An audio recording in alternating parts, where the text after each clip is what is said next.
So why did you agree to be Doctor Who? Because it was written by Russell T Davies, primarily. You weren't a fan then? Wasn't about wanting to be No, Doctor I wasn't Who? a fan as a child, no. I was playing out when Doctor Who was on as a child. It didn't... There were key moments that I would tune in for, and that would be a regeneration. Because as a child I was fascinated by the concept of a character remaining the same but looking different. I thought that was fascinating. And secondary to that, I wanted to see how they would do it, technically.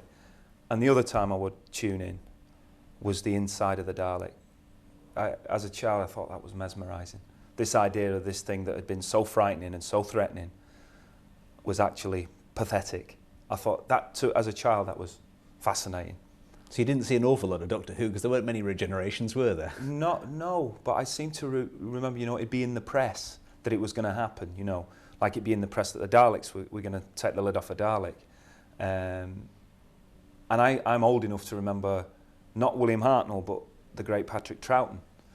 And I have a strong visual memory of his face, a black and white episode, and I do think Doctor Who looks great in colour, but I think it works in black and white as well. Now, your Doctor Who, he's got a nice northern accent and remarkably different from the others. Did you go back at any point and go, I'm going to keep that bit of Doctor Who? Or which bits can you jump? I feel the old series, I think what we've jettisoned is the sexism of the underwritten female role. And also, the defining characteristics of Doctor Who, to a certain extent, are heroism and intelligence.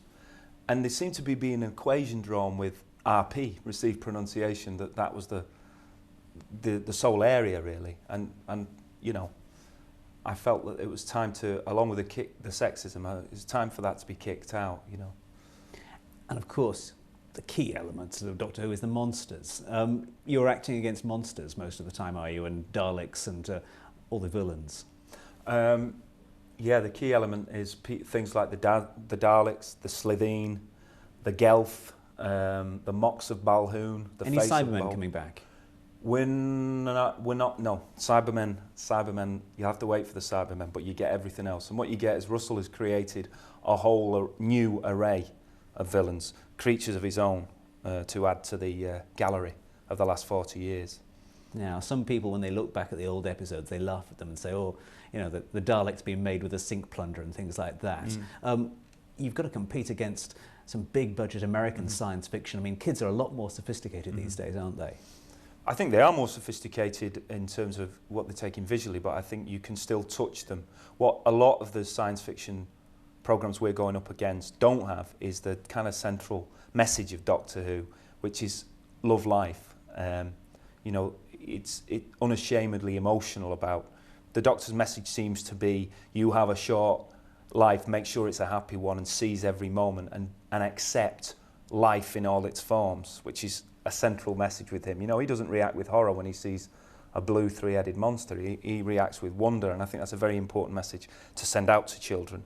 And a lot of the series the series you're talking about, Buffy, it's kind of postmodern irony and stuff, whereas this retains that kind of innocence, the innocence of its message, but also we've brought into line the production. As a child watching it, I was put off by some of the low production values. I don't have a camp sensibility. When the sets wobbled, it meant that the world wasn't real. I didn't believe in it, so I went out playing. Whereas I'd stay with Star Trek because the production values were high, as far as I could see, and the world was consistent. But we, in our new series, we're in line with all that. The production values are very high. We had a good budget, and most importantly, we had brilliant people working on it at the crew level who've created. There's no wobbly sets. A bit of wobbly acting, no wobbly sets. Now, you have to be prepared, of course, as soon as you become the Doctor, you will, for the rest of your life, have a large number of fans who want to write letters to you. Have you I might have enemies, might have a large number of enemies. Depends what they feel about me. But you're prepared. It's over the years, it's developed quite there's supposedly 8,000 committed fans out there who've stayed year after year after year. Have you encountered any of them so far in their home? Yeah, I mean, I'm quite fortunate because I've been in the business varying degrees of kind of exposure for over the last 18 years. And so I know a little what that's like. When I was cast in the role, I immediately met a number of Whovians, for one, should we call them Whovians? And they have been unfailingly polite and gentle and encouraging to me, and I'm very grateful to it. They've been around the set, they've watched us filming, and I think they're passionate and grateful that the series is returning, and I've enjoyed every encounter with them. They're not interested in any of the details of your personal life. What they want to know is what it's like being a Time Lord. And I share, you know, I'm like that about reggae and soul music. I have that gene, that slightly obsessive thing. So it's been a pleasure, and I genuinely hope that they're happy with what I and we have done. Now, the whole point about the Doctor is he lasts for quite a long time. I mean, you've done 13 episodes. They're not going to be happy until you've done year after year, you know, become a Tom Baker figure. Are you going to stay with Doctor Who for a long time, do you think? I can't answer that. It's impossible. All I can think about at the moment, and I literally stopped filming on Saturday, is this first series. I can't possibly be drawn on that. So we can't even, you don't regenerate at the end. If you think about it, 13 45-minute episodes in the old days is 2 series. I've just done 2 series in 8 months, really. You could broadcast 7 of these and 6 next year. You've got 2 series. 45 minutes, not half hours. I've done 2 series already. Is it going to be scary? I mean, it goes on at 7 o'clock on a Saturday. It's obviously aimed at children. Is it going to be an adult program, or is it going to be a kids program?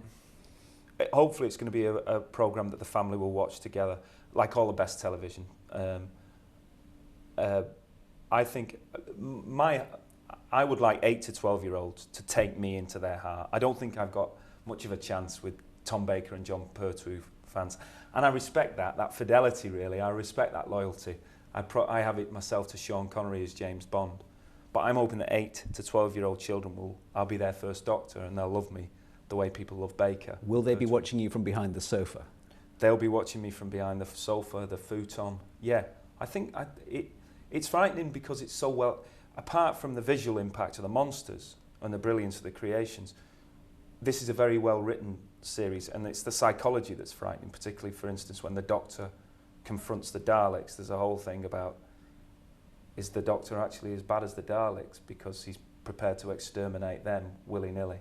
So the psychology is very well drawn, and the children will listen to that as well as, look, you know, if you make good television for children, the adults will come. That's the way I think about it. Now, in the 1980s, Doctor Who died a long, slow death into kind of ridicule and really wobbly sets. I believe so. I wasn't aware of it, but I believe so. But, you know, even Doctor Who fans, they look on with horror at sort of how it disappeared. Why did it have to come back now? Why come back now when it's, seemingly pretty best fitted in TV heaven? I think perhaps the reason it died is because the quality of the writing. All television programmes basically are about the writing. If the script isn't there, it doesn't matter how good your director, your actor, your production values. So obviously there was problems with the scripts. This came back because one of our most brilliant writers wanted to address it, Russell T Davies. But it also came back because it is a fantastic idea. Sidney Newman, I believe, had the original idea for the series, and he's obviously lifted from H.G. Wells' short story, The Time Traveller. It is a brilliant idea. And a character, a mysterious character who can travel forwards and backwards in space and who is primarily concerned with prolonging the life of our world. It's a beautifully simple idea, and I think that's why it's got legs. And why did you want to be the Doctor? Because Russell T Davies wrote it, and because it was an audience and an area of television that I hadn't worked in. I've not had the privilege to act for children, really. And because I'm constantly told that I'm not funny and I'm not charming, and they were some of the demands in the role. So I felt it was a big gamble. There's 2 reasons to do it, Russell T Davies and the gamble, and I like a gamble. I think it's important as an actor or in any sphere of life to do the things that frighten you most. Does this feel like a big event? Do you feel like there's a kind of weight on your shoulders? Because it's been 15 years since it was on the TV screens, and there's a buzz about it, isn't there? Yeah, there is a buzz about it. It doesn't feel like a burden, no. It's been an absolute pleasure and a privilege to play the part and to work with that crew who are shooting as we speak. I've spent the last 8 months, 6 days a week, 14 hours a day with a group of people I'm not talking about all the show-offs you're going to see at this launch, or me. I'm just at the tip of an iceberg. I'm talking about the people, the cameramen, the prop men, who made this program, and it's been a privilege. It's not a burden. It was a joy to play in, really. Now they're all going to be coming tonight to have their first look at the first. What sort of? It is painful when people attack it. I'll be honest with you. There's been a couple of early reviews and they've attacked us, and it's painful. You accept it. You take it on the chin. But when you've worked as hard as we have, with so much love, you hope you'll get some of it back. I did just want to say that it is painful. I won't pretend it isn't. Because there are huge expectations from Huge. people who, it's their childhoods, isn't it? Yeah, that people that's are right. comparing against. And as I say, I respect that loyalty to the old series. The classic elements of this series are there. The Daleks, the TARDIS, the Doctor's persona, his aims, the central message of love life in all its forms are there. But certain other things, the furniture's been moved around a bit.